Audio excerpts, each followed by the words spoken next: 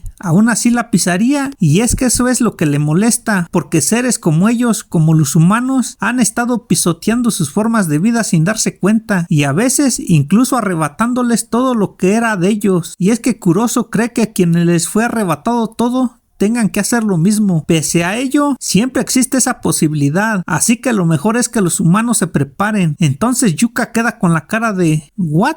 ¿Nos acaban de declarar la guerra? Pero ella hace como que no escucha eso, para que no escale a mayores, y le dice que necesita que mañana la acompañe a un lugar a ver si él cambia de opinión. Se llega el día siguiente, Kurosu y Yuka van a un laboratorio donde le leen los exámenes médicos de Yuka. Al final resulta que ella tiene un tumor maligno en el cerebro, lo que quiere decir que le quedan 6 meses de vida a nuestra protagonista, y le dice que quería que la acompañara porque no quería estar con nadie que sintiera lástima por ella. Kurosu, de la manera más fría posible, le dice que a pesar de que le quedan 6 meses de vida, su corazón ya murió, pues ahora ella solo va a estar sintiéndose mal y victimizándose, perdiendo los días que le quedan, y así como a ella, a él también le arrebataron su futuro. Y Yuka le dice entonces que si acaso le arrebatará las cosas a aquellos que ya lo perdieron perdieron todo y él grita desesperado que no es comparable a ellos. A los simurianos no les dio una enfermedad y no sufrieron un accidente. A ellos les arrebataron todo lo que tenían y Kurosu comienza a ver esto como que Yuka le contó de su tragedia para hacerlo sentir mal y que él cambie de opinión, pero las cosas no son así. Yuka le indica que no se trata de eso, se trata de que ella ya tiene cerrado su futuro. Luego de 6 meses va a morir y no hay nada que pueda hacer al respecto. No puede cambiar nada, mientras que él tiene un abanico de posibilidades. Puede cambiar de rumbo, puede aprender y evitar que otros sufran lo mismo que él sufrió, pues ellos, los humanos, no son sus enemigos. Yuka le dice que lo que ellos llaman coexistencia es vivir sin molestar a la tierra. Y acá él estará diciéndole que acaso hasta cuándo tendrán que vivir pendientes de no molestar a los humanos, que si acaso eso es paz, siempre dependerán del humor que tengan los terrestres. Preferiría arrebatarles todo de una vez y ya, en vez de llevar una vida miserable y de temor. Yuka le dice que si hacen eso, ¿cuándo estarán satisfechos? Pues resulta que odiar a las personas y quitarles las cosas es algo muy fácil y por eso es un ciclo que se seguirá repitiendo. Así que ella le propone un trato, romper ese ciclo con ellos, en pocas palabras, acabar con ese círculo vicioso y ser el puente que conecta la Tierra con Simuria. Después de eso nos viene un flashback y es que nos situamos nada más y nada menos lo que vendría siendo la infancia de los dos gemelos extraterrestres, en una época difícil en la que muchos niños debían robar para poder comer y justo ahí, en ese contexto, un hombre adulto habla con un anciano sobre si encuentra niños ladronzuelos, los envíe con él y capaz, si él los puede corregir ofreciéndoles trabajo honrado. Y el anciano justo dice que tiene un par y sí, ese par se trata de Maru y su hermano Kurosu, quienes al ver que les abren las puertas de la celda inmediatamente salen a atacar al hombre. Este hombre se llama Doula, quien en un par de movimientos los noquea, no sin antes decirles que tienen la intención y la fuerza, pero les falta la disciplina, así que si vienen con él les dará trabajo y así podrán ganarse la vida, y obviamente en una época de necesidad el sustento es indispensable. Así que los gemelos aceptan y comienzan a trabajar con Doula en la construcción de un canal. Acá nos cuentan un poco de la situación política del momento, pues resulta que ellos son parte de una población que ha sido segregada y discriminada, obligada a dejar su tierra natal. Su clan, llamado los Rumel, vivían antes en unas tierras y en esas tierras habían unas criaturas sagradas llamadas Kirian, bestias mitológicas que atacaban a todos, excepto a los del clan Rumel, y cuando ellos fueron expulsados de aquellas tierras, las bestias quedaron en el territorio e impedían que cualquier persona, miembro de otro clan, se acercara. Entonces, para poder conectar las vías de comercio, necesitan un canal, pero dicho canal solo puede ser construido por los miembros de este clan, porque son los únicos a los que las bestias no van a atacar. Entonces, Kurosu, el hermano de Maru, claramente le pregunta a Doula por qué ellos tienen que hacerle ese favor a los demás, es decir, por qué ellos tienen que ayudarles a quienes los sacaron de sus tierras. Este básicamente le lanza un discurso del ojo por ojo y el mundo quedará ciego, estableciendo el concepto de coexistencia para ellos, pues si el bando opuesto ataca y los contraatacan, no llegarán a nada. Para que tierras diferentes puedan coexistir, necesitan compartir algo en común, tener algo que los conecte, y por ello él quiere construir ese canal, pues cuando las personas diferentes viven juntas, necesitan de algo en común para facilitar la aceptación entre ellas. El canal técnicamente comunicaría al pueblo Rumel con el otro que se llama Deskunte. Doula dice que apenas ese canal quede terminado, pues el agua será compartida por todos los asentamientos, y eso sencillamente Kurosu no logra entender. Los días avanzan y con esto Kurosu comienza a ausentarse de su trabajo porque no está muy de acuerdo con esto, el hecho de que ellos tengan prácticamente que ayudarle al clan que los desplazó de sus tierras. Y la cuestión es que un día llega Maru y se da cuenta que todo el trabajo que hicieron en días recientes se echó a perder, pues alguien provocó un derrumbe ahí donde comenzaba el canal, y una vez descartan el actuar de Kurosu porque él no actuaría así, Doula abre la posibilidad de que hayan infiltrados que quieren que el proyecto fracase, y justo ahí nos muestran un campamento en el que están hablando los responsables del derrumbe, y es que lo hacen porque no están de acuerdo con el actuar que les parece inconcebible que ellos sean tan serviles con el otro clan, e incluso hablan acerca de la posibilidad de que Doula esté comprado y recibiendo dinero a cambio de terminar ese canal, y si él se empeña en seguir construyendo, mejor será enseñarle de otra forma. Y justo ahí entra Kurosu a la tienda y ataca a uno de esos tipos para acto seguido mostrarnos cómo Kurosu se une nuevamente a su hermano y a su jefe para ayudar a alzar de nuevo el canal, y después nos muestran cómo gracias a los esfuerzos de Doula, los ancianos del clan aprobaron la propuesta y ahora todos comenzaron a ayudar a crear aquel canal. Y ahí se nos muestra que Doula abraza, se ríe y le agradece a Yavaroma por haber ayudado a interceder con los ancianos. Y Kurosu se disculpa con los tipos a los que antes golpeó. Todo es paz y amor, porque todos en el clan pusieron su granito de arena para crear el canal. Doula se convence que definitivamente la comprensión mutua es indispensable para que linajes diferentes coexistan y no solo logran terminar el canal para que el río pueda fluir, sino que también fabrican un enorme barco. Y con el paso del tiempo todo comenzó a mejorar, y entonces con la llegada del canal y el río se comienza a hablar de puertos y se abre la posibilidad de reactivar una relación económica con otra nación, con los de Deskunte, quienes fueron los que los expulsaron de sus tierras y los segregaron hace ya 10 años. Y mientras Yavaroma estudia la posibilidad de hacerlo y de qué sitios son los adecuados para los puertos y demás, mentalmente Kurosu admite que admira a Yavaroma, pues él lo perdió todo por culpa del otro clan. Cuando ellos lo sacaron de sus tierras, Yavaroma perdió incluso a su hija, lo perdió todo, y aún así jamás ha visto que propague el resentimiento entre las naciones o de venganzas ni cosas así. Y es que Kurosu ve que todo está saliendo bien, todos están felices y emocionados por el rumbo de las cosas, el clan está unido, el canal fue una excelente idea, y debido a que ellos como clan ya habían tocado fondo a causa de los eventos que los expulsaron de sus tierras, ahora solo existe la posibilidad de emerger,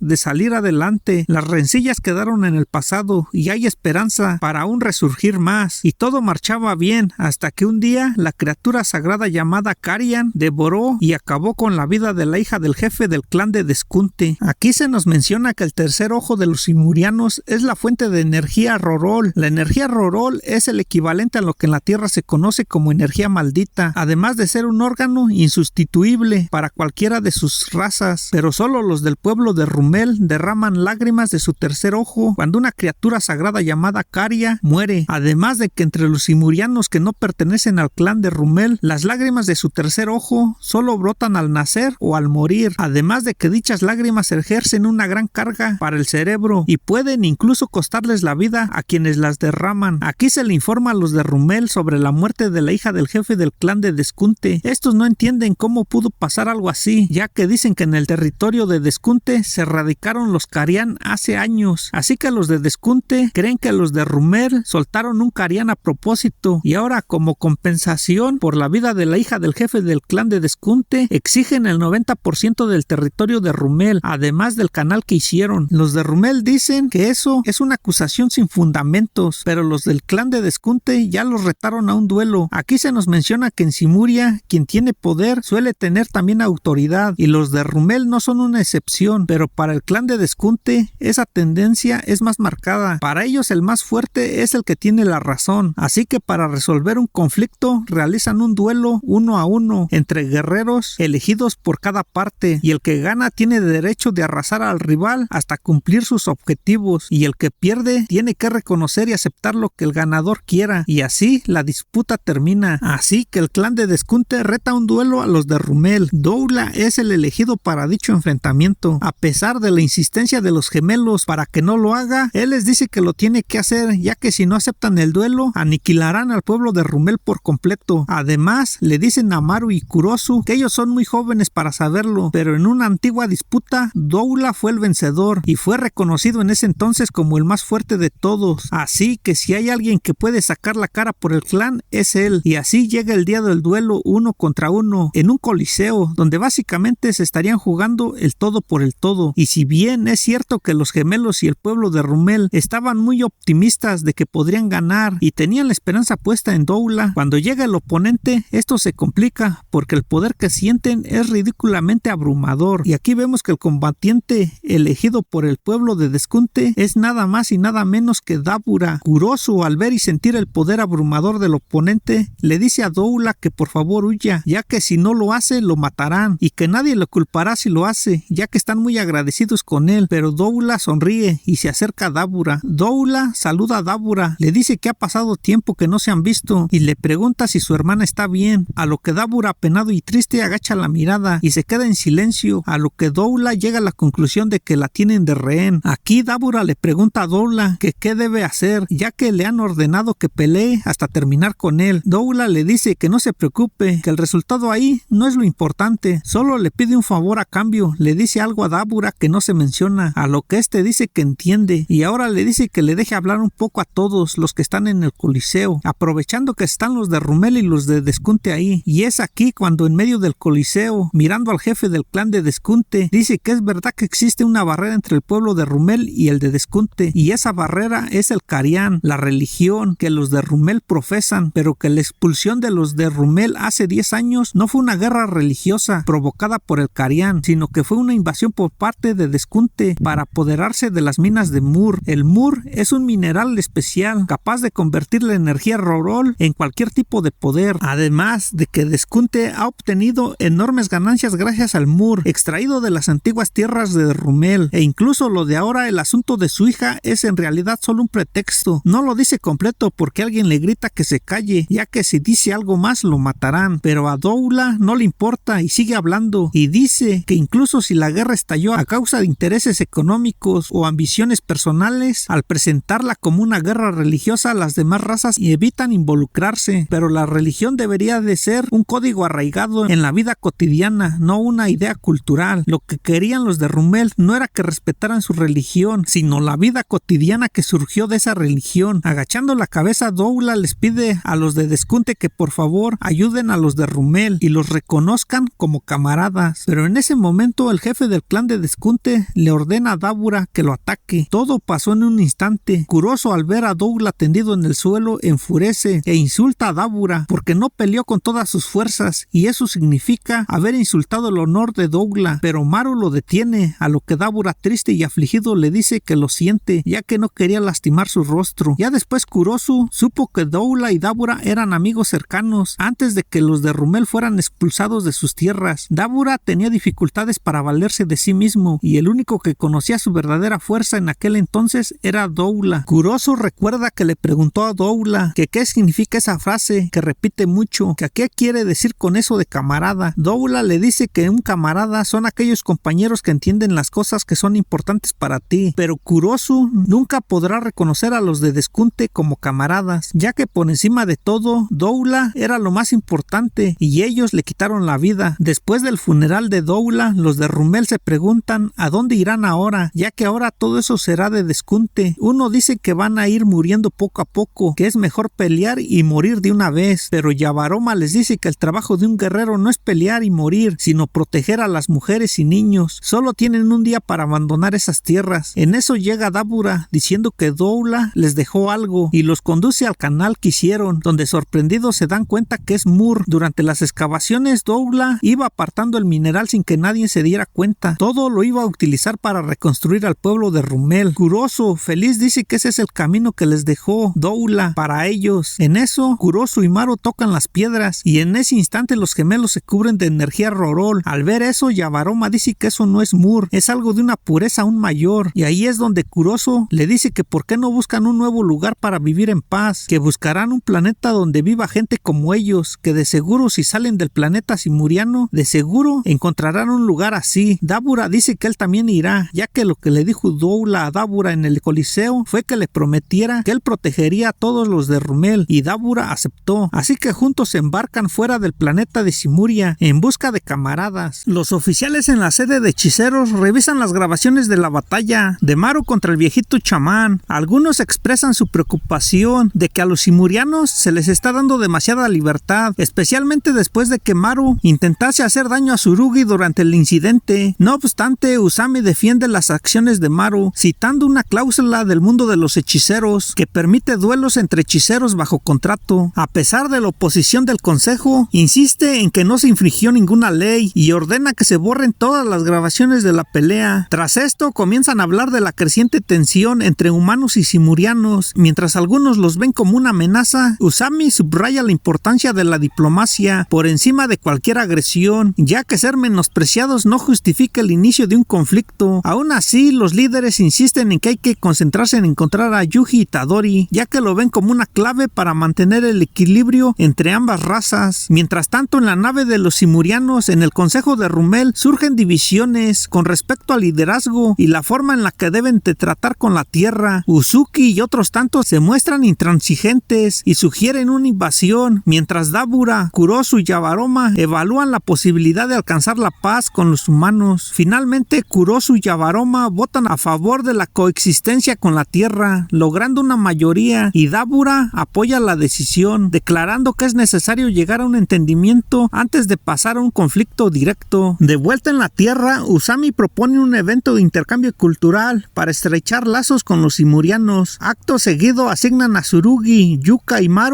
la tarea de organizar una cena bajo su supervisión. El grupo decide llevar a cabo una fiesta con takoyaki, con la esperanza de ganarse la confianza de los alienígenas. Kurosu se pone nervioso, imaginando el caos que podría desatarse en este evento organizado por esos tres. Posteriormente, Usami y Mino conversan sobre las implicaciones de usar la energía maldita como fuente de energía, ya que con su nave espacial los alienígenas han demostrado que es posible utilizarla de esa manera. Yuka y el grupo deciden organizar una fiesta de takoyaki para la cena del intercambio cultural. Usami envía a Tsurugi y Maru a conseguir un pulpo especial de un solo tentáculo, y en una escena de lo más cómica vemos cómo lo logran a cambio de sufrir numerosas picaduras de medusas. Tras esto, Maru comparte información con Tsurugi, donde dice que las mujeres del clan de Rumel no pueden usar energía maldita y creen que solamente la poseen los hombres porque fue un regalo de los Karian. Sin embargo, las mujeres del clan de Deskunte sí que pueden utilizarla. La cena de intercambio cultural se celebra en la escuela de hechicería de Kioto, donde la profesora Tomoe Kyoko hace de chef. Ahí Yabaroma revela que la hermana de Dabura tiene una maldición impuesta por el jefe del clan de Deskunte, que se activará en caso de que el jefe del clan de Deskunte muera o que Dabura desobedezca sus órdenes. Al oír esto, Usami les ofrece la posibilidad de utilizar una herramienta maldita llamada cuerda negra que se encuentra en África y que es capaz de cancelar el efecto de cualquier técnica maldita. Y poco después, Kyoko se encuentra con Dabura y ambos se gustan al instante. De vuelta a la nave nodriza simuriana, Poro, el anciano, comienza a llorar por su tercer ojo y le dice a Uzuki que no vayan a la Tierra porque él vio japoneses masacrando Karians. Yabaroma y Kurosu confrontan a Usami y Mino por el hecho de que algunos simurianos vieron cómo masacraban Karians en Tokio. Usami dice que debe de tratarse de algún error, ya que en la Tierra no existen seres como los Karian u organismos similares a ellos. Sin embargo, Yabaroma dice que han confirmado que han brotado lágrimas del tercer ojo de un testigo que vio el asesinato de un Karian en Tokio, y Usami queda realmente impactado. Ahora pasamos al equipo de Yuka, Tsurugi y Maru en una misión. Aquí le explican a Maru que los espíritus malditos solo aparecen en Tokio, pero que aún es posible que aparezcan espíritus malditos fuera de Tokio, y es por eso que deben hacer mantenimiento a las barreras de protección, y más ahora que se está realizando el gran ritual de purificación, que es cuando los eliminan periódicamente para evitar que los espíritus malditos se propaguen fuera de Tokio. Pero durante el ritual de purificación las barreras tienden a desestabilizarse. Además, Tsurugi dice que para el gran ritual de purificación a los estudiantes como ellos casi nunca los llaman para participar. Ahora pasamos a Tokio. Aquí se está llevando a cabo el gran ritual de purificación. Aquí vemos a Yakumaru exorcizando espíritus malditos junto a su compañero. Ambos notan una acumulación de espíritus en un edificio y se dirigen al lugar. Ahí encuentran a Uzuki hablando con un espíritu maldito. Yakumaru y su compañero quedan impactados al verlos. Usami y Mino se dan cuenta de la confusión, ya que los Karian son como los espíritus malditos, solo que los Karian tienen un cuerpo físico, pero son extremadamente parecidos. Así que Usami dice que deben dar inmediatamente un aviso para detener el gran ritual de purificación, y es por eso que se dirigen a Tokio. Kurosu y Yabaroma también deciden ir con ellos. Al llegar se nota que hay un combate, a lo que Usami se pregunta si es que acaso llegaron tarde. Aquí vemos a Yakumaru que ha decapitado el espíritu maldito que estaba con Uzuki, y para recibir más apoyo le pide a todos sus compañeros hechiceros que se reúnan, ya que los simurianos están obstaculizando el gran ritual de purificación. Al ver a los simurianos, Yukimaru les apunta con un arma, pero Usami, usando el discurso maldito, lo detiene, y aquí le dice que se tranquilicen, ya que el gran ritual ha quedado cancelado. Yakumaru le dice que qué rayos está diciendo, a lo que Usami le dice que no le explicaron lo suficiente sobre los espíritus malditos a los simurianos, y que ese fue un gran error de parte de ellos, ya que los simurianos ven a los espíritus malditos y a los Karian como lo mismo. Kurosu trata de explicarle a los demás que los espíritus malditos no son Karians, Ozuki le dice a Kurosu que está equivocado y le muestra las lágrimas de su tercer ojo y le dice que esos eran Carians, pero Kurosu le dice que si realmente fueran Carians, la carga por el llanto del tercer ojo sería más pesada, además de que los espíritus malditos desaparecen al ser exorcizados. Aún así, Ozuki no está de acuerdo con lo que le dice Kurosu, y Abaroma y Usami se disculpan mutuamente por la confusión y alboroto que hubo, pero vemos a Ozuki diciendo que por qué Abaroma está pidiendo perdón, y por el otro lado vemos a Yakumaru diciendo que por qué Usami inclina la cabeza ante unos refugiados extraterrestres. Ahora pasamos con Yuka, Tsurugi y Maru. Terminan de darle mantenimiento a los talismanes. Maru les dice que los simurianos ahora pueden ser útiles para la Tierra y que podrían ir a ayudarlos con el exorcismo. Ambos chicos están encantados con su idea. Los tres se despiden con un hasta mañana. Ahora vemos que se escuchan dos disparos. Nos muestran que Yakumaru le disparó a Kurosu. Usami, enfurecido, le pregunta que por qué disparó, a lo que él responde que Kurosu puso la mano sobre su arma y que fueron los simurianos que trataron de atacar primero. Ozuki, enfurecido al ver a Kurosu herido letalmente, les dice que va a matarlos. Abaroma trata de calmar a Ozuki. Del otro lado, los hechiceros dicen que se defenderán y también se preparan para pelear. Mientras tanto, Mino trata de calmarlos. También vemos a Usami que se prepara para usar el discurso maldito para calmarlos, pero justo en ese momento llega el diablo. Llega Dabura. Tras ser herido mortalmente, Kurosu es llevado a un hospital. Maru llega y se sorprende al verlo. Entonces le pregunta a sus amigos que por qué Kurosu está así. Ahí le explican a Maru que le dispararon porque tocó su espada y pensaron que intentaba usarla. Ozuki dice que si Kurosu hubiera querido pelear, no habría tenido que usar su espada, ya que con su energía Rorol era suficiente. Y Abaroma dice que Kurosu no dejó de pensar en los de Rumel ni un solo instante, que hasta el final estuvo buscando la mejor solución para todos. Ozuki, molesto, le dice que no hable de esa manera, que Kurosu aún no está muerto y que no morirá tan fácilmente. Maru está impactado ante tal situación. Por otra parte, Tsurugi se entera que Usami está también gravemente herido. Una chica que es capaz de usar regeneración comenta que no puede hacer nada por Usami, ya que se encuentra así por el rebote del discurso maldito, ya que se le devolvió su propia maldición con demasiada fuerza. Tsurugi no lo puede creer, ya que dice que Usami es un hechicero de primer grado, que cómo es posible que haya terminado de esa manera, a lo que le dicen que al que enfrentó no es alguien que pueda medirse con los rangos de los hechiceros, ya que Dabura es literalmente una calamidad. Ahora retrocedemos a momentos antes de que Usami terminara de esa manera, justo en el instante que Dabura llega cuando hieren mortalmente a Kurosu. Dabura llega y pregunta que qué están haciendo. Usami, al verlo llegar, le dice al grupo de hechiceros que nadie se mueva. Yakumaru queda aterrorizado al ver a Dabura y dice que quién diablos podría moverse con esa cosa frente a ellos. Dabura observa a Kurosu herido y recuerda la promesa que le hizo a Doula de que protegería a todos los de Rumel. En ese instante pregunta que qué ha pasado ahí. Él quiere saber todo. Ozuki le dice que las plagas que tienen en la tierra en realidad son Carians, y Abaroma dice que eso fue el origen de la discusión con los hechiceros. Yakumaru, furioso, dice que se equivocan, que esos no eran Carians, que esos eran espíritus malditos, que los dejen de llamar así, a lo que Dabura le pregunta que si fue él el que le disparó a Kurosu, y ahí fue cuando Yakumaru sintió el verdadero terror, contestando que sí. Viendo tal situación, Usami intenta proteger a su compañero y utiliza el discurso maldito para detener a Dabura, pero Dabura, en un movimiento casi imperceptible, le corta el brazo a Yakumaru. Usami dice que es demasiado rápido y Abaroma le pide a Dabura que por favor se calme, mientras Usami siente los efectos del rebote del discurso maldito, ya que no afectan a Dabura, y Yakumaru termina de rodillas ante Dabura. Los demás hechiceros quedan sorprendidos y dicen que cómo es posible que Dabura está ignorando por completo el discurso maldito de Usami y se mueva como si nada. Otro hechicero dice que eso es muy malo, ya que mientras Dabura se mueva más, el rebote del discurso maldito será peor. Ante tal situación, Usami se disculpa por lo ocurrido con Kurosu y le suplica de rodillas a Dabura que por favor se retire y que les den una oportunidad para dialogar nuevamente. Dabura le dice a Usami que con esas heridas Kurosu no vivirá mucho. Usami le dice que ellos pueden tratar sus heridas, pero Dabura dice que como precio por la vida de Kurosu tomará la vida de todos sus subordinados, a lo que Usami le dice que solo tome la de él y que perdone a los demás. Dabura ve la determinación de Usami y eso le recuerda a su amigo Doula, por lo que decide perdonarles la vida y marcharse de ahí con el resto de los simurianos. Mientras Dabura dice dice que otra vez hay otro conflicto por culpa de un Carián, mientras Usami se desploma y cae inconsciente. Tras esto, el portavoz de los alienígenas emite un comunicado en el que solicita al gobierno de Japón que a partir de ahora se proteja a los espíritus malditos y que se terminen los exterminios hacia ellos. Esto termina desembocando una crisis política. La barrera protectora de Tokio se ha resquebrajado y ahora hay maldiciones por las afueras de la ciudad, lo cual podría tener consecuencias muy graves a nivel mundial.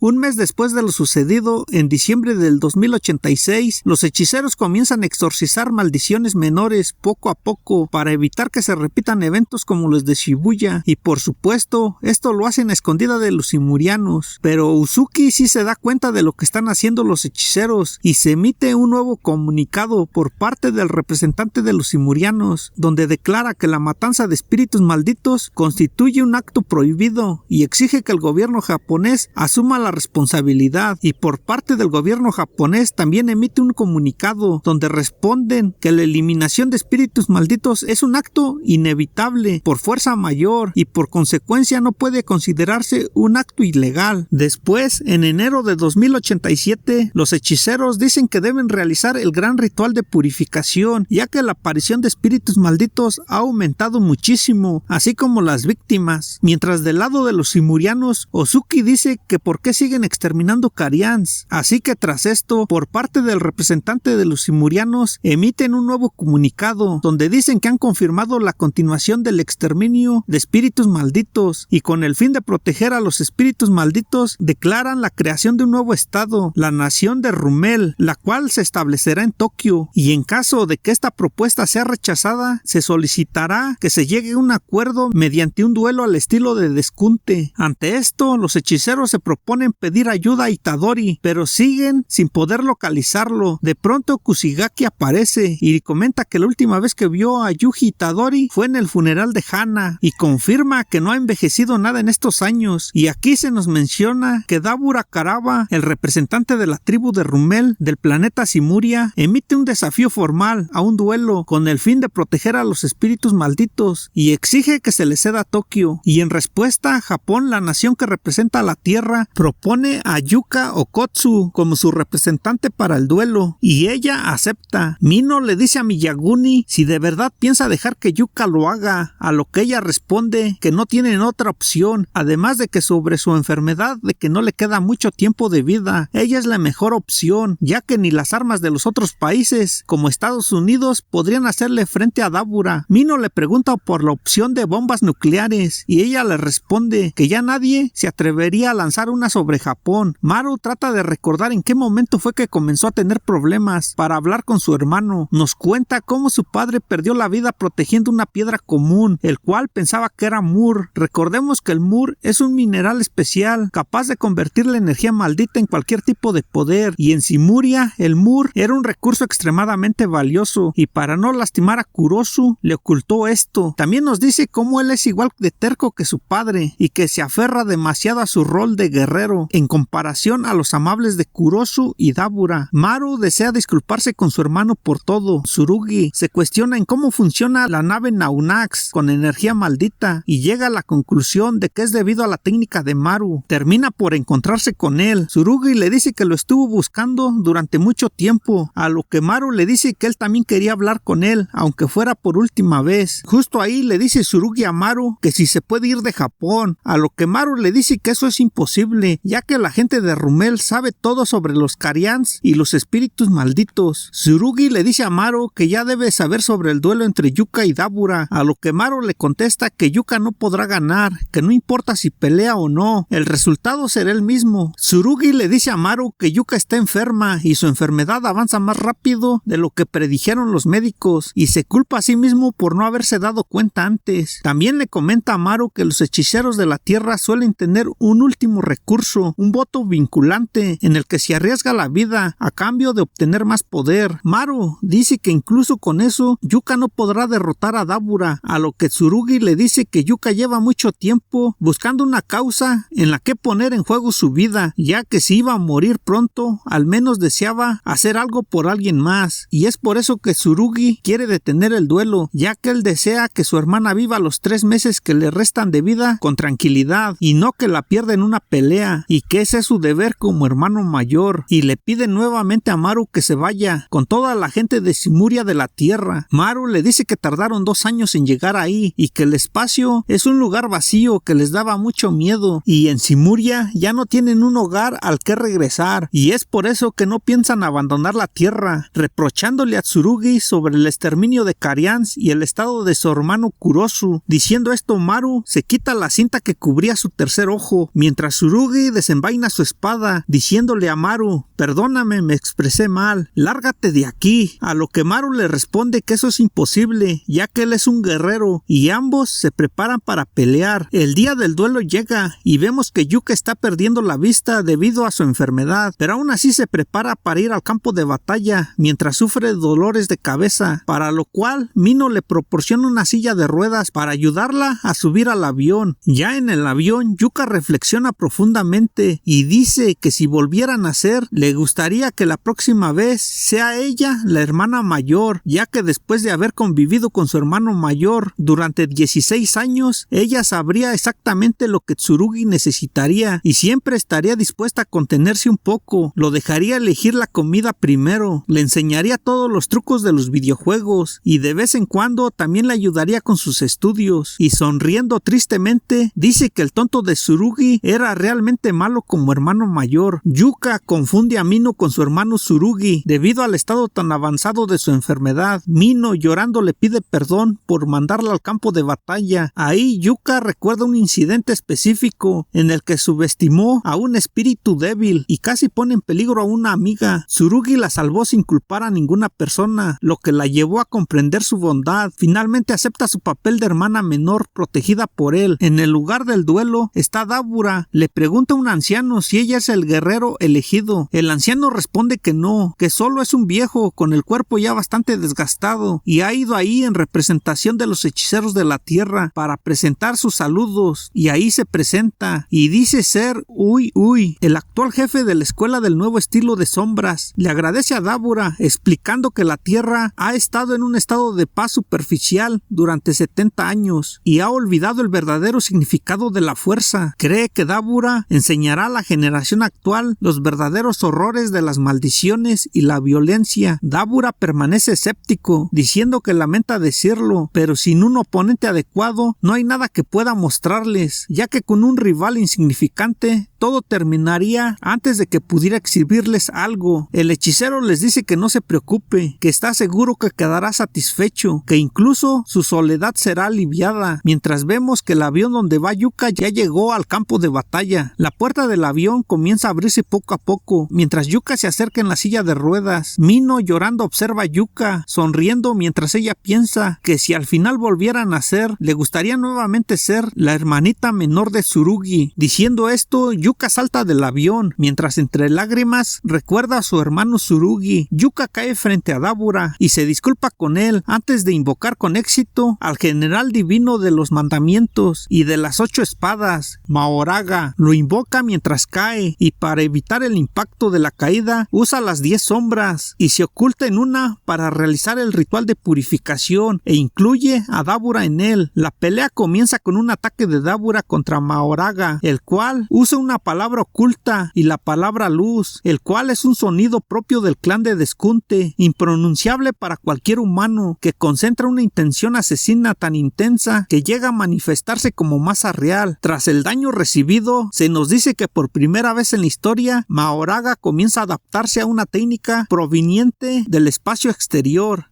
Aquí se nos explica que la técnica de las 10 sombras es una técnica hereditaria del clan Zenin, uno de los 3 grandes clanes, y esta es una habilidad que invoca Shikigamis y utiliza las sombras como medio. Sin embargo, actualmente es considerada una técnica prohibida dentro del clan Gojo, pero a Yuka Okotsu se le permitió usar las 10 sombras de forma limitada, extrayendo únicamente las habilidades de algunos Shikigamis, y de los 10 Shikigamis, el general divino de los mandamientos y las 8 espadas, Mahoraga, Mahoraga es el único considerado en ser imposible de domar. También aquí se nos menciona que en toda la historia solo Megumi Fushiguro, como cuerpo encarnado de Sukuna Ryomen, logró someterlo, pero en un combate de hechicería se puede invocar a Mahoraga mediante un ritual de exorcismo de tipo arrastre, en el que el rival es forzado a participar junto al invocador, y los participantes de este ritual son Yuka Okkotsu y Dabura Karaba, y en estos momentos Yuka Okkotsu ya se encuentra en un estado de muerte suspendida, así que el ritual concluirá solo cuando Dabura Karaba muera o cuando Mahoraga sea destruido, y en cualquiera de los dos casos la muerte de Yuka quedará definitivamente confirmada. El combate entre Dabura y Mahoraga es brutal. Cada vez que Mahoraga es dañado, este se regenera al instante, así que Dabura analiza la situación y llega a la conclusión de que esta criatura espiritual no es un simple muñeco indestructible que lucha en lugar del hechicero, sino que también posee habilidades propias. El enfrentamiento es visualmente espectacular, pero tras varios ataques que hace Dabura, este se da cuenta que Mahoraga se está acostumbrando a su técnica y se repite el mismo patrón de que la rueda sobre él gira y justo después se recupera. Aquí se nos menciona que el preciado tesoro del clan Zenin, el general divino de los mandamientos y de las 8 espadas, Mahoraga, su habilidad es la adaptación a todo tipo de fenómenos y sin duda es el contraataque más poderoso. Ahora cambiamos de escena, la batalla entre Maru y Tsurugi. Los dos atacan ferozmente, Tsurugi utilizando su espada y Maru utilizando la espada de su hermano gemelo Kurosu. Maru se sorprende ante la fuerza de Tsurugi, ya que Tsurugi, al no poseer energía maldita ni técnicas, obtiene a cambio una capacidad física extraordinaria, resultado de una restricción celestial que lo dotó físicamente, y la diferencia en reforzar su cuerpo con energía maldita es que al no poseerla sus movimientos no pueden leerse a través del flujo de energía maldita, así que cada ataque de Tsurugi es como un ataque sorpresa, además de que Tsurugi puede usar hechicería gracias a que usa la energía maldita de su herramienta maldita. Tras recibir un ataque de Tsurugi, Maru es arrojado al suelo y Tsurugi se acerca y le dice que con que Dabura se vaya es suficiente. También le dice que al igual que en el caso de la maldición que tiene su hermana, el alcance de la técnica no debería extenderse más allá de este planeta, así que si Dabura abandona la Tierra, el ritual que pone en juego la vida de Yuka quedará anulado. Maru le responde que Dabura no puede regresar a su planeta Simuria, ya que las condiciones de la maldición impuesta sobre su hermana también lo incluyen a él, así que incluso si él vuelve solo, el alcance de la técnica del jefe del clan de Deskunte podría alcanzarlo y reactivar la maldición, pero que si se rompiera la maldición con eso que llaman la cuerda negra, quizás podría, pero no hay tiempo para algo así, a lo que Tsurugi le propone algo. Le dice que tengan un duelo, donde si Tsurugi gana, Maru y su gente deberán largarse de la Tierra, ya que después de todo, Maru es un guerrero y no debe rechazar la propuesta. Diciendo esto, Tsurugi activa el dominio simple, llamado Círculos. Maru dice que finalmente entiende a Dabura, diciendo que estuvo a punto de perder a su hermano Kurosu, y ahora le aterra perder a su amigo Tsurugi, que ya no quiere que nadie más salga herido, ni que nadie muera, así que acepta la propuesta de Tsurugi, y le dice que peleará con toda la intención de matarlo. También le pide que no muera. Diciendo esto, Maru activa su técnica. Aquí se nos dice que las técnicas de Maru y Kurosu son llamadas caos y armonía. Justo aquí nos cuentan un poco del pasado de Tsurugi. Tsurugi dice que poco tiempo después de que Yuka naciera, su padre desapareció. Su padre era serio y diligente, muy parecido a su abuelo Yuta, pero el padre de Tsurugi sufría al ver que en comparación con la generación de sus abuelos, los hechiceros de ahora carecían de poder, y esa preocupación lo atormentó, hasta enfermarlo poco a poco. Así que poco antes de su desaparición, una criada fue testigo de cómo el padre de Tsurugi encaró a un hombre encapuchado con una cicatriz en el rostro. Se desconocen las circunstancias, pero al parecer el hombre le dijo: no me importa. Así que Tsurugi se preguntó que por qué su padre desapareció justo después de que Yuka naciera y no cuando él nació, y llegó a la conclusión de que la clave estaba en si ellos tenían una técnica maldita o no. Ahora volvemos al campo de batalla, donde Maru activó su técnica Caos y Armonía, donde esta vez invirtió el cielo y la tierra. Maru ataca ferozmente a Tsurugi. Cada ataque va con intención asesina por parte de cada uno. Maru desactiva su habilidad, así que Tsurugi vuelve a atacar y ambos pierden sus espadas, pero justo en ese momento Maru vuelve a activar su técnica e invierte el cielo y la tierra. Maru dice que ganó, Mientras Tsurugi va cayendo, dice que tal vez, pero si existe, aunque sea un 1% de posibilidades de salvar a su hermana Yuka, se jugará el todo por el todo. Ante esto, Maru le acierta un poderoso golpe, lanzándolo lejos, estrellándose contra un edificio y quedando muy malherido. Aún así, Maru sigue atacándolo, dejando a Tsurugi mortalmente herido, casi en estado inconsciente. En ese estado su mente dice que nacer con un don extraordinario y morir de forma digna debería ser motivo de orgullo, pero él no puede aceptar algo así, aunque fuera una vida normal, sin nada especial, con que pudiera seguir con su día a día en algún lugar, con eso habría sido suficiente, solo con eso. Mientras vemos cómo el anillo de Yuka que tiene Tsurugi colgado en el cuello comienza a reaccionar y a emitir una luz, preguntándose Tsurugi si esto es obra de su abuelo. Y sí, amigos, finalmente vemos aparecer a Rika. Esta dice que como Yuta se lo pidió, le ayudará. Solo debe responderle acepto. Tsurugi le pregunta que si con eso podrá ganar. Rika dice que qué pregunta más estúpida es esa. A lo que Tsurugi dice acepto. Rika aparece ante Maru. Este sorprendido dice que esa energía maldita no proviene de Tsurugi y le pregunta que quién es. Y aquí vemos en todo su esplendor a la reina de las maldiciones, pero esta vez parece una fusión o al menos una especie de posesión por parte de Rika en el cuerpo de Tsurugi, quien le dice así que fuiste tú, dándole un golpe certero a Maru y lanzándolo contra un edificio. Aquí parece que Rika y Tsurugi están conviviendo al mismo tiempo en el mismo cuerpo, siendo Tsurugi quien le dice que agradece que le ayude, pero que no se meta en esto y que tampoco hable por él, lo cual molesta a Rika, quien le dice que es un insolente y lo va a acusar con Yuta cuando llegue al cielo. Tsurugi le dice a Rika que si acaso alguien como ella puede ir al cielo, mientras Rika le dice que de verdad lo está sacando de quicio. Aquí nos mencionan que el anillo que traía Tsurugi es un objeto maldito que contiene la inmensa energía maldita de Yuta Okkotsu, además de la voluntad de Rika Orimoto. La pelea entre Tsurugi fusionado con Rika en contra de Maru continúa de manera brutal. Maru se pregunta que qué rayos es esa apariencia de Tsurugi y que por qué cambia constantemente de personalidad, dándose cuenta que la fuente de poder proviene del anillo que tiene Tsurugi en su cuello y que no es una cantidad de energía maldita que pueda caber de una en un recipiente, llegando a la conclusión de que un poseedor de energía maldita descomunal tuvo que estar vertiendo poco a poco durante décadas. Mientras ambos no dejan de atacar, Maru se da cuenta que su técnica actual no le afecta en nada a Tsurugi, a lo que Tsurugi se disculpa con Maru y le dice que va a ganar, que no importa el método que deba de usar, pero que él ganará. Maru activa una nueva habilidad de hacer crecer rápidamente unos árboles inmensos, al más puro estilo de Hashirama, el personaje del manga de Naruto, mientras le responde que no hace falta que se disculpe, ya que él hará exactamente lo mismo. Ahora cambiamos de escenario a la batalla entre Yuka y Dabura. Bueno, más bien en este caso, entre Maogara y Dabura. Dabura ataca a Maoraga, pero este se recupera al instante para posteriormente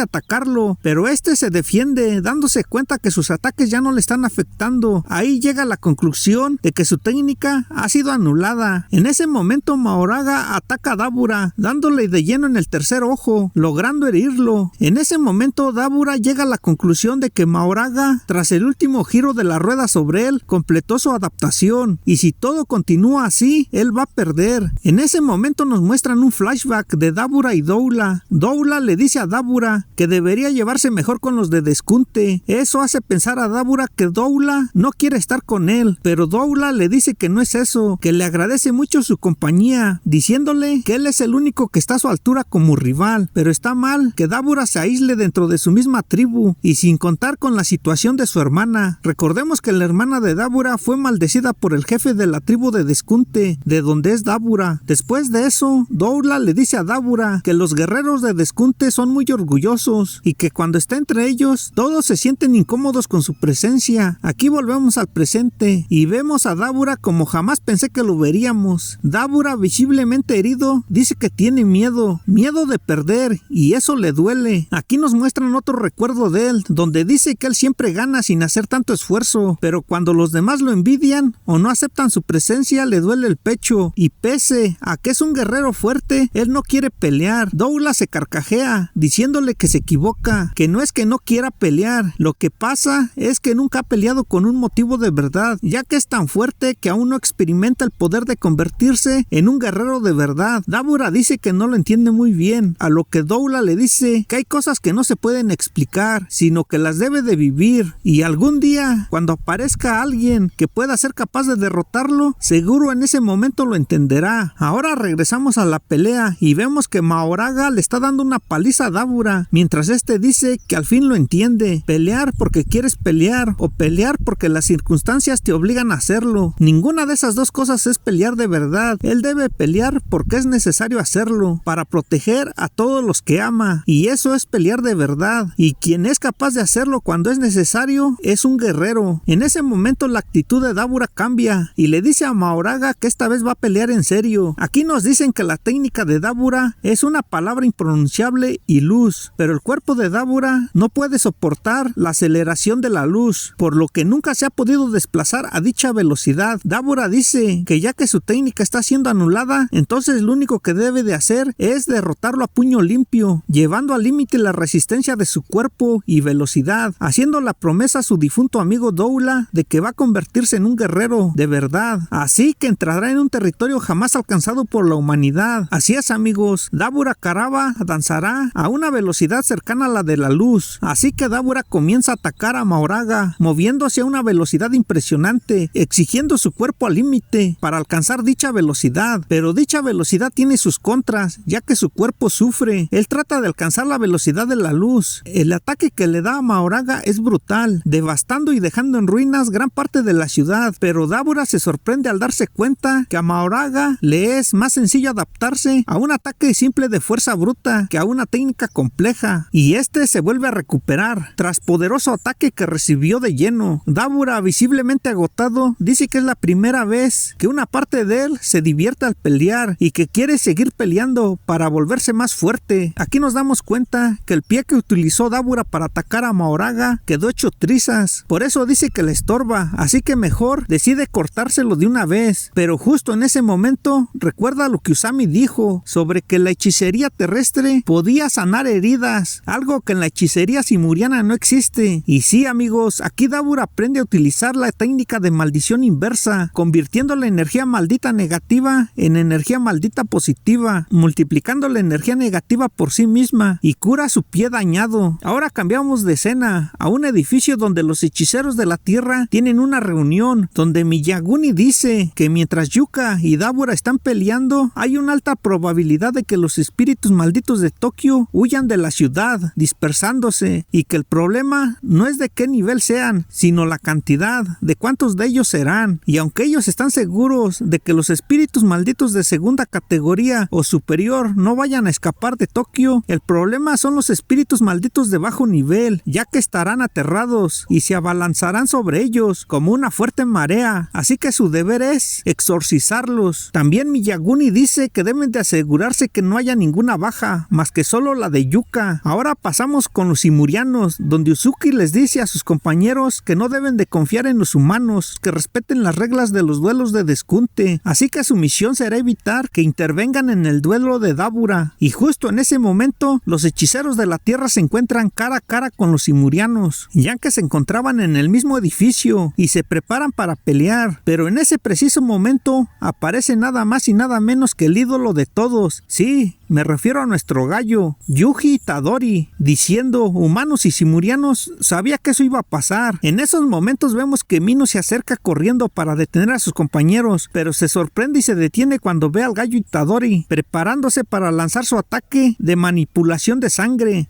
perforadora, para evitar que los hechiceros y simurianos se ataquen. El ataque es devastador, sorprendiendo a todos en el edificio, mientras el gallo Itadori se pregunta si es que acaso se excedió, dejando a Mino sorprendido. Mino grita su nombre, a lo que Itadori dice que lo descubrieron. Justo en ese momento, Ozuki sale del edificio y salta para atacar a nuestro gallo, pero este detiene el ataque con una mano. Ozuki queda sorprendido al ver que detuvo su ataque con una sola mano, como si nada, diciendo que si a poco es un humano, ya que transmite un aura similar a los Karyans. Itadori le dice al simuriano que se ve resistente y se prepara para atacarlo. Mino queda sorprendido ante su increíble destreza, ya que no sintió su energía maldita hasta que ya había formado el puño, así que utiliza el poderoso ataque llamado Black Flash, lanzando lejos a Uzuki y dejándolo completamente noqueado. Sorprendentemente también ataca a Mino, diciéndole que también neutralizó a los otros hechiceros y que no se preocupe por los efectos del ataque, ya que lo hizo con la intención de detenerlos, no de matarlos. Mino enojado le grita que qué rayos está haciendo. Itadori le dice que si solo neutralizaba a los extraterrestres se hubiera sentido mal, así que también atacó a los hechiceros de la Tierra. Mino enojado le responde que no se refiere a eso, que por qué apareció recién ahora, que por su culpa ahora Yuka está peleando. Itadori dice que Itadori Yuji ya no importa. Mino dice que qué rayos está diciendo. Itadori dice que los veteranos no mueren, simplemente se desvanecen y que no se preocupe, ya que él se encargará de los espíritus malditos que salgan de Tokio y que si los nietos de su senpai pierden, tratará de salvarlos, que lo único que puede hacer ahora es no estorbarles a ninguno de los dos, o más bien a ninguno de los cuatro. Finalmente Itadori no intervendrá en la pelea por el momento, lo que molesta a Mino y le dice que no lo perdonará por esto. A Itadori no le importa mucho. Después dice, eso está bien, ¿cierto, Sensei? Básicamente Itadori no quiere interferir en lo que están haciendo las nuevas generaciones, algo similar al pensamiento que tenía Satoru Gojo. Ahora pasamos a la pelea de Dabura con Mahoraga, en donde nos muestran que Dabura ya sabe cómo transformar la energía maldita negativa en positiva, o sea, a realizar los rituales inversos y los grandes efectos curativos que esta tiene. También piensa que qué pasaría si en vez de usar esta canalización en transformar la energía maldita en positiva, la usara en una técnica maldita. Dabura lo hace y puede reversar su técnica de luz, creando oscuridad. Entonces piensa atacarlo para derrotarlo de un solo golpe. Ahora cambiamos de escena a la pelea entre Tsurugi y Maru. Vemos que la pelea está muy pareja, gracias a la ayuda de Rika. Los dos se atacan fuertemente. En eso Tsurugi saca una espada de la oscuridad para atacar a Maru, pero en ese momento Maru siente la presencia de los espíritus malditos que van hacia ellos. Itadori observa la inmensa cantidad de espíritus malditos que van hacia allá. Dice que probablemente subestimaron la cantidad de maldiciones que crecerían por la falta del ritual de purificación, así que es normal que es la primera vez que pase eso. Y mientras Tsurugi ataca a Maru, Itadori utiliza su técnica desmantelar para atacar a los espíritus malditos, y en una página épica vemos el nivel de ataque de Itadori al mismo tiempo que el ataque de Dabura hacia Mahoraga. Vemos el poder de ambos en diferentes puntos de la ciudad. Los ataques son brutales, son en simultáneo, ya que los ataques ocurrieron al mismo tiempo. El exterminio de los espíritus malditos afecta a Maru, diciendo que eran muchos de ellos y la carga de su tercer ojo es demasiado. Tsurugi trata de aprovechar ese momento y ataca a Maru, pero este se protege, retando a Tsurugi que siga atacando para acabar ya con la pelea. En ese momento Tsurugi se desprende de la máscara de Rika, dándole las gracias, mientras Rika le desea buena suerte. Maru se sorprende y se pregunta que por qué deshizo su transformación, ya que la energía maldita de Tsurugi está disminuyendo. En ese momento Tsurugi ataca a Maru con la katana a una velocidad sorprendente, poniéndose frente a él en un instante. Maru queda sorprendido, preguntándose si eso fue un voto vinculante para soltar todo su poder a cambio de más velocidad. Y este capítulo termina con una imagen que nos deja impactados, unas manchas de sangre salpicadas en una señal de camino, dejándonos en suspenso qué fue lo que pasó. ¿Realmente Tsurugi cortó a Maru o este alcanzó a defenderse? El capítulo 21 comienza con un flashback en el que vemos a Maki hablando con Tsurugi.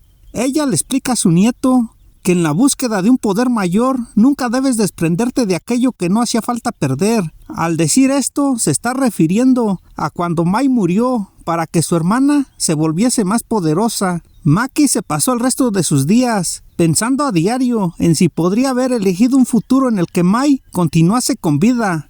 De vuelta al presente, vemos que Tsurugi se dejó perder contra Maru. Antes de darle el golpe de gracia, el hechicero soltó su espada y recibió un corte de parte del simuriano. Aparentemente eligió dejar de luchar porque sintió que algo estaba mal y que un futuro en el que él ganase de esta forma no era el correcto. Al oír esto, Maru se echa a llorar porque no sabe qué hacer, y entonces Rika se aparece ante él en su forma de niña mientras se va desvaneciendo. Tras esto, vemos que Dabura siente la técnica maldita de Maru y comprende lo que trata de hacer. Así que decide poner fin a su duelo contra Mahoraga. El Simuriano activa su propia expansión de dominio, la frontera entre mundos, trascendencia inversa. Mientras tanto, Maru se reúne con Itadori y lo lleva a una dimensión donde puede conocer al Karian más antiguo que se conoce. Itadori afirma que sabe de la existencia de estos seres porque todo le informó acerca de ello, y acto seguido se acerca a acariciarlo mientras pregunta por qué lo ha traído hasta aquí. Maru responde que su técnica maldita lo ha elegido para llevar a cabo un objetivo final. Con la energía maldita del anillo de Yuta, el material del que está hecha la nave espacial de los Simurianos y la técnica maldita de ellos dos, podrían iniciar la armonía entre humanos y Simurianos, lo que se traduce en crear un mundo donde no nazcan espíritus malditos.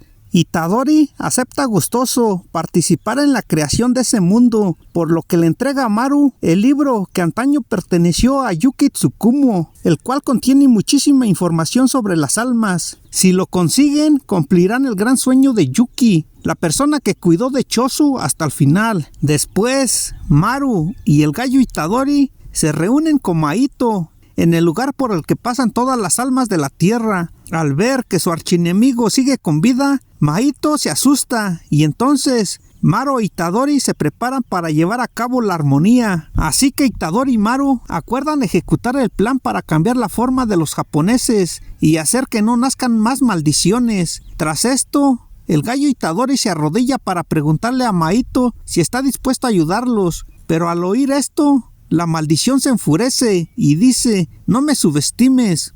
Mahito usa su poder para hacer que el espacio en el que se encuentran adopte la forma de Shibuya y acto seguido ataca a Itadori con su expansión de dominio, asegurando de paso que lo matará y que acabará con su farsa de mantenerse joven. No obstante, sin siquiera sacar las manos de los bolsillos, el gallo Itadori cercena en 1000 pedazos tanto el dominio como al propio Mahito con un poderosísimo desmantelar. El villano no da crédito ante el monstruoso poder del hechicero, el cual se le acerca y le pregunta: "Oye, ¿siempre fuiste tan débil?". Maru usa sus poderes para transformar a Mahito en un muñeco de trapo, el cual coloca en un carrito junto a varios pedazos de su nave nodriza. El anillo de Yuta y el libro de Yuki Tsukumo son los ingredientes necesarios para poder proceder con el plan. Itadori le explica que para hacer que no nazcan más espíritus malditos hay dos opciones. 1. Eliminar la energía maldita de todos los japoneses. 2. Convertir a todos los japoneses en hechiceros.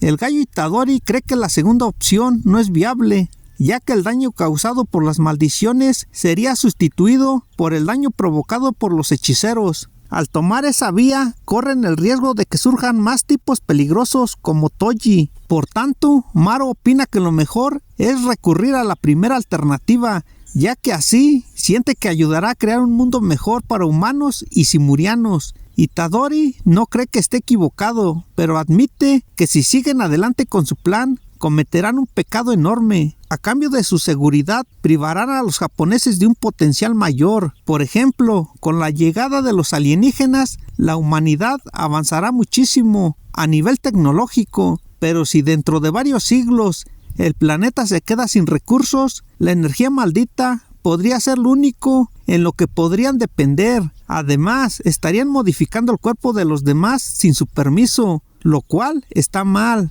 A pesar de todo, Itadori reafirma que está dispuesto a hacerlo, aunque sabe que este plan no es moralmente correcto. Reconoce que es lo que cree que se debe de hacer. Además, considera que todavía seguirá vivo durante 300 años más, por lo que está dispuesto a asumir el castigo que sea durante todo ese tiempo. Tras esto, se pregunta si continuará sin envejecer, aun cuando la energía maldita ya no exista. Maru comienza a describir cómo será la vida después de que ejecute su técnica, la cual afectará a los que no sean hechiceros y a todos los humanos que nazcan a partir de ahora. No obstante, Itadori lo interrumpe, asegurando que eliminar la energía maldita seguramente no impida que nazcan más espíritus malditos, lo que deja incrédulo y sorprendido a Maru, ya que Maru sigue convencido de que lo mejor es eliminar toda la energía maldita de Japón que sea posible, aunque eso no asegure que no nazcan más maldiciones. No obstante, ambos llegan a la conclusión de que nunca se podrá eliminar la energía maldita por completo, ya que forma parte del karma del ser humano, así que lo mejor sería equilibrar la balanza entre hechiceros y maldiciones, lo que ayudaría a la reconstrucción de Tokio. Por otro lado, Maru se pregunta qué es lo que diferencia a los espíritus malditos de los Karian de su planeta, ya que ambos desprenden el mismo aura, pese a ser cosas diferentes. Las maldiciones tienen intenciones malignas, pero Itadori señala que no siempre es el caso, ya que Tengen y Chosu eran espíritus malditos que luchaban por la humanidad. Finalmente descubren que el color de las almas de los simurianos, los Karian y los espíritus malditos es el mismo, y por esa razón no estallan conflictos entre ellos.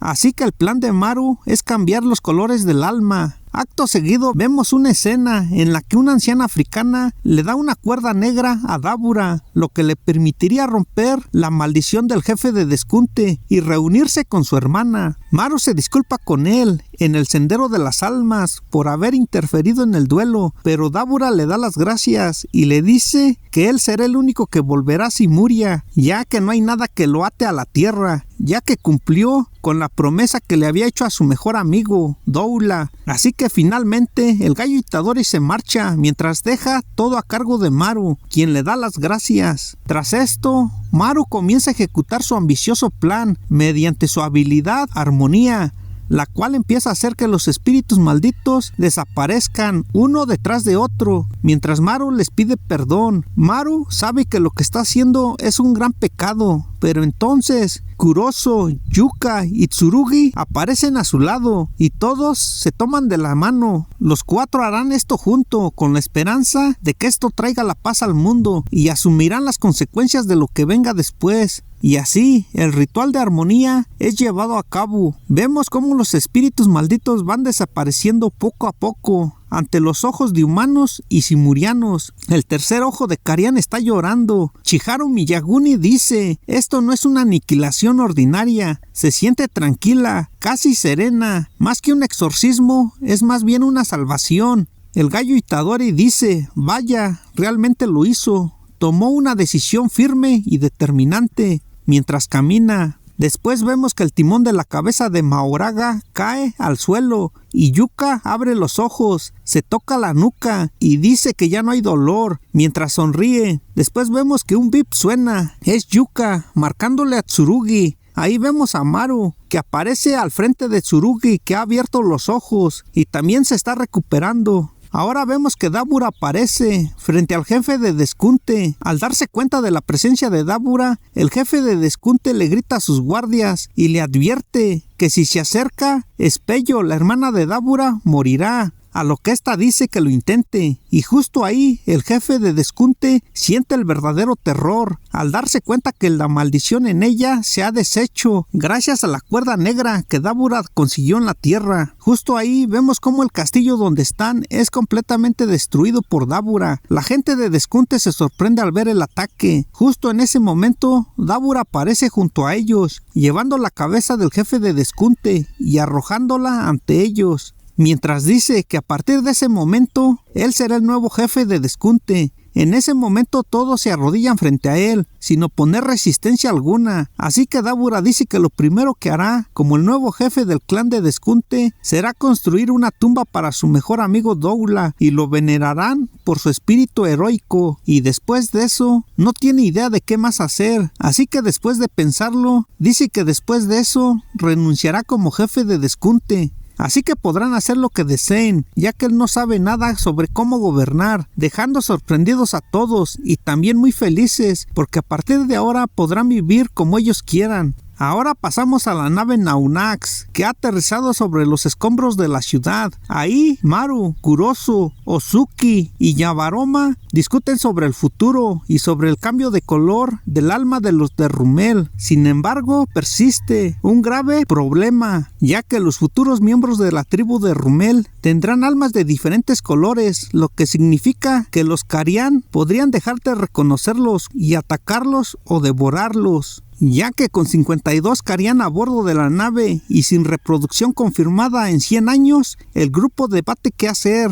La tensión aumenta, ya que un anciano de Rumel dice que antes de decidir qué hacer con los Carians, primero deberían de juzgar a Maru y Kurosu por lo que han hecho, a lo que Yabaroma dice que a partir de ahora vivirán en la tierra, así que deberán aceptar todo eso que hicieron como un cambio necesario, pero no todos están de acuerdo. Después, Maru dice que dudó mucho en si debía quitarle la vida a los Carians junto con los espíritus malditos, así que les comenta que los Carian, si algún día se vuelven contra sus hijos, deberían tratarlos como simples bestias salvajes que podrían atacarlos desde ahora como una amenaza futura o no. Así que quiere escuchar la opinión de todos los de Rumel. Después vemos al gallo Itadori caminando por el almacén prohibido y ahí vemos a un viejo conocido. Sí, me refiero a Panda, quien dice: ha pasado mucho tiempo, Itadori. Continuamos con Maru y Kurosu, que están en la reunión con los demás Imurianos, donde al final todos toman la decisión de seguir conviviendo con los Carian. Ozuki dice que los Carian siempre han convivido con ellos a su lado, y así siempre ha sido su forma de vida, reafirmando que van a convivir con ellos, pero que aún así se cuidarán para que ningún Carian ataque a ninguno de Rumel, y que también evitarán que los de Rumel ataquen a los Carian, tratando de convivir pacíficamente. Después vemos que Maru, Kurosu, Yuka y Tsurugi salen contentos porque al final todo salió bien sobre el tema de los Carian, ya que Maru los considera como su familia. Después, ya estando en su casa, la madre de Yuka y Tsurugi los regaña. En primer lugar a Yuka por ocultar su enfermedad hasta el último minuto e ignorarla, ya que aceptó el duelo contra Dabura sin su consentimiento. Y después regaña a Tsurugi por ir hasta Tokio, también sin permiso, a pelear contra un extraterrestre. Además de eso, también les advierte que no crean que los va a perdonar solo porque todo salió bien, diciéndole a ambos hermanos que deben reflexionar sobre lo que hicieron. Y acto seguido, la madre de Yuka y Tsurugi sale de la habitación, dejando solos y tristes a los hermanos. Pero en ese momento, estando afuera de la habitación, la madre de Yuka y Tsurugi les dice lo orgullosa que está de ellos y que sus abuelos también estarían orgullosos de ellos, pero que no la hagan preocupar más, a lo que Tsurugi dice que la familia es algo muy importante. Después vemos a ambos hermanos bromeando entre ellos. Tras esto vemos una conversación que está teniendo el gallo Itadori con la mismísima Nobara Kugisaki. El gallo le cuenta a Kugisaki sobre lo que acaba de vivir con Maru y piensa que ya no debería interferir más en el presente, que al fin y al cabo él es alguien que ya debería ser todo un anciano o directamente estar muerto. Y justo después de eso, el gallo Itadori se saca la capucha y vemos su rostro de papucho. Y no es broma, ya que su cara parece tallada por los mismos ángeles y se cuestiona sobre lo que debe hacer. Kugisaki le dice que quizás su pasado, presente y futuro está conectado. El papucho Itadori habla sobre lo que hicieron los aliens y que era algo que él ya había dejado de hacer hace décadas, ya que originalmente era algo que él debía haber logrado con sus propias fuerzas, mientras recuerda a su abuelo que le dice ayuda a la gente. Posteriormente dice que ya no volverá a perder eso de vista, ya que ahora puede ver lo que tiene que hacer de nuevo, así que le dice a Kugisaki que le ayude, a lo que Kugisaki le dice me parece bien, mientras sonríe. En eso vemos que Panda habla y le dice a Kugisaki que el papucho Itadori lo llevó con él, ya que le sería incómodo llegar ahí solo, y esto sorprende a Kugisaki, que le pregunta pregunta que si aún puede hablar. Este responde que solo de vez en cuando. Después, el papucho Gallo Itadori explica que ya que a partir de ahora ya no nacerán más hechiceros, ellos se encargarán de contrarrestar eso, incluyendo a todo también. Así que le explica 4 etapas de su plan. Y le dice a Kugisaki que en la 4ª etapa deben exorcizar los espíritus malditos después de que nacen, antes de que ganen demasiado poder. Además de que les enseñarán a los hechiceros actuales cómo usar las barreras y también le enseñarán todo el conocimiento sobre cómo exorcizarlas. Kugisaki menciona que si esas barreras están basadas en las del maestro Tengen, entonces podrán mantenerse estables, incluso cuando ya no queden hechiceros. Ahora el papucho Gallo Itadori le dice que en la 3ª etapa buscarán a fondo a todos los portadores de una restricción celestial con talento físico que nazcan a partir de ahora y averiguarán todo sobre su linaje. Ahora a la 2ª etapa viene la protección y producción en masa de las herramientas malditas con la cooperación de los antiguos 3 grandes clanes, y esa parte debería ser bastante fácil. Y ahora en el último punto es el problema más difícil. El papucho Gallo Itadori dice que cuando él muera debe convertirse en un objeto maldito. Kugisaki se sorprende al oír eso, así que el Gallo Itadori continúa hablando y dice que incluso si Tokio se recupera durante los próximos 200 o 300 años, mientras él esté vivo y en buen estado, podrán mantener el daño causado por los espíritus malditos a 0, e incluso después de eso, con todo lo que dejen atrás, tal vez podrán crear por accidente la creencia de que ya no hay peligro, que solo mire cómo están ahora, que hasta los extraterrestres llegaron, así que nunca se sabe lo que podría pasar de ahora en adelante, ya que aunque pasen cientos de años después, tal vez algún día de verdad, si alguna vez la energía maldita vuelve a ser necesaria, pueden simplemente consumir un objeto maldito. Kugisaki responde: espero que en el futuro haya alguien tan raro como tú, que sea capaz de tragarse un dedo momificado y que no tenga ningún sentido de la higiene. Además, siquiera sabes cómo se crea un objeto maldito, le pregunta Kugisaki a Itadori, a lo que este responde que entre todos deberían buscar la manera. Kugisaki responde diciendo que ojalá Megumi Fushiguro estuviera ahí en ese momento para ayudarlos. Ahora vemos que Usami conversa con Yabaroma mientras juegan con una pelota de béisbol. Usami dice que han confirmado la desaparición de todos los espíritus malditos de Tokio, y ese hecho por sí solo es suficiente para convencer a sus superiores. Sin embargo, por si acaso, le solicita a Yabaroma que mantengan en secreto por el momento de que no nacerán nuevos hechiceros a partir de ahora. Yabaroma dice que el Mur de la nave Naunax todavía conserva algo de su utilidad original, pero que si el Mur no está acompañado de energía maldita, este pierde su valor como moneda de negociación. Usami dice que en las próximas décadas el problema energético avanzará enormemente, pero lo que le preocupa no es el beneficio de que los espíritus malditos hayan desaparecido y que sus futuras apariciones se reduzcan drásticamente, sino lo que realmente le preocupa es que se empiece a hablar de la desventaja de que ya no habrá más hechiceros y que todo eso se ha utilizado como una campaña negativa contra los simurianos. Yabaroma dice que tarde o temprano se descubrirá, pero ambos ya tomaron la iniciativa para eso. Y aquí nos muestran un flashback donde el Gallo Itadori le dice a Usami que le echen toda la culpa a él, que digan que Maru solo siguió las órdenes de él, que reporte eso a los altos mandos y si es necesario que lo llamen. Yabaroma le pregunta a Usami que si se trata sobre ese asunto. Usami responde que no, a ese no, sino al otro asunto, en el que todos ya conocen la verdad, el incidente que ocurrió hace 69 años en Tokio, Japón, el video que cada cierto tiempo vuelve a circular por internet, ya que lo suben y lo borran una y otra vez. En el video nos muestran un personaje mostrando el enfrentamiento que hubo entre Mahoraga y Dabura. La persona dice lo siguiente, así textualmente dice: increíblemente, este demonio que Satoru Gojo había derrotado hace 69 años ha reaparecido en Tokio. Miren, es la misma maldición de hace 69 años y quien se le enfrentó esta vez fue un hechicero de 3 ojos. También el reportero comenta que según una fuente confidencial, Este tipo es en realidad un extraterrestre que vino del planeta Simuria a cientos de millones de años luz de distancia. Que por qué un extraterrestre está luchando contra maldiciones es porque es un extraterrestre de la justicia. Él luchó contra ese demonio por nosotros y es por eso que tiene mi respeto. De verdad, me conmovió. No puedo esperar el día en que podamos conocerlo, dice el reportero. Ahora pasamos al grupo de Maru y los demás, donde Yuka dice que así que es la verdad que la escuela del nuevo estilo de sombras también puede grabar maldiciones. Usami dice que no es conveniente que hagan cosas sin permiso. Tsurugi pregunta que por qué están jugando a la pelota. Usami le responde que cuando eres niño, jugar a la pelota es un poco aburrido, pero después se vuelve divertido cuando te conviertes en adulto, ya que despertar un cuerpo lento con ejercicio moderado, manteniendo perezosamente una conversación mientras lanzas la pelota de un lado a otro, es esencialmente una comunicación visualizada, le dice Usami a Tsurugi, mientras todos se lanzan la pelota de béisbol. Maru dice que es perfecto poder conocerse mutuamente con calma. Yuka llega a la conclusión de que esa es la razón de por qué de repente los mayores empiezan a jugar al golf. Usami les dice que siempre que la conversación gira en torno a naciones o grupos étnicos, el individuo tiende a ser pasado por alto, y no es que las personas existan para sus países, sino que los países existen para su gente, y una verdad como esa es algo que siempre se termina olvidando. Los problemas se acumulan y precisamente por eso es importante dedicarnos un tiempo a sentarnos frente a frente y conversar, dice Usami. Y en las escenas finales, Maru dice lo siguiente, así textualmente dice: creo que en el fondo nuestra técnica, caos y armonía era más como un deseo, uno por un futuro brillante. Todos deseamos y buscamos nuestra propia felicidad, y en ese camino llegamos a lastimar a los que son importantes para nosotros. Aún así, poder desear, aunque sea un poco, mi felicidad y la de tantas otras personas como me sea posible. Por favor, enséñame más cosas sobre la tierra y sobre ustedes, dice Maru. Tsurugi le responde a Maru que claro que lo hará. Yuka se lo pide a Kuroso y este dice que por supuesto. Tras esto vemos a Yuka hablando con la cocinera. Ella está feliz de que Yuka esté viva. Esta le responde que sí, aunque debido a eso Dabura-san tuvo que... La cocinera interrumpe diciéndole que comparado con algo como la vida de Yuka-chan, su vida amorosa no importa en absoluto, así que dejará de pensar en ello, mientras se agarra la cara. El manga de Jujutsu Kaisen módulo finaliza con la cara de sorpresa de Yuka y con la mirada de la cocinera, luego de que alguien se golpea la cabeza y hace la misma onomatopeya que Dabura, dándonos a entender que es Dabura quien llega ahí a ese lugar. Y así es como termina Jujutsu Kaisen módulo. Bueno amigos, a mí me hubiese gustado que Dabura y el gallo Itadori se hubieran enfrentado aunque sea solo unos cuantos golpes, pero ni modos, no pasó. Gigi, el autor, no quiso.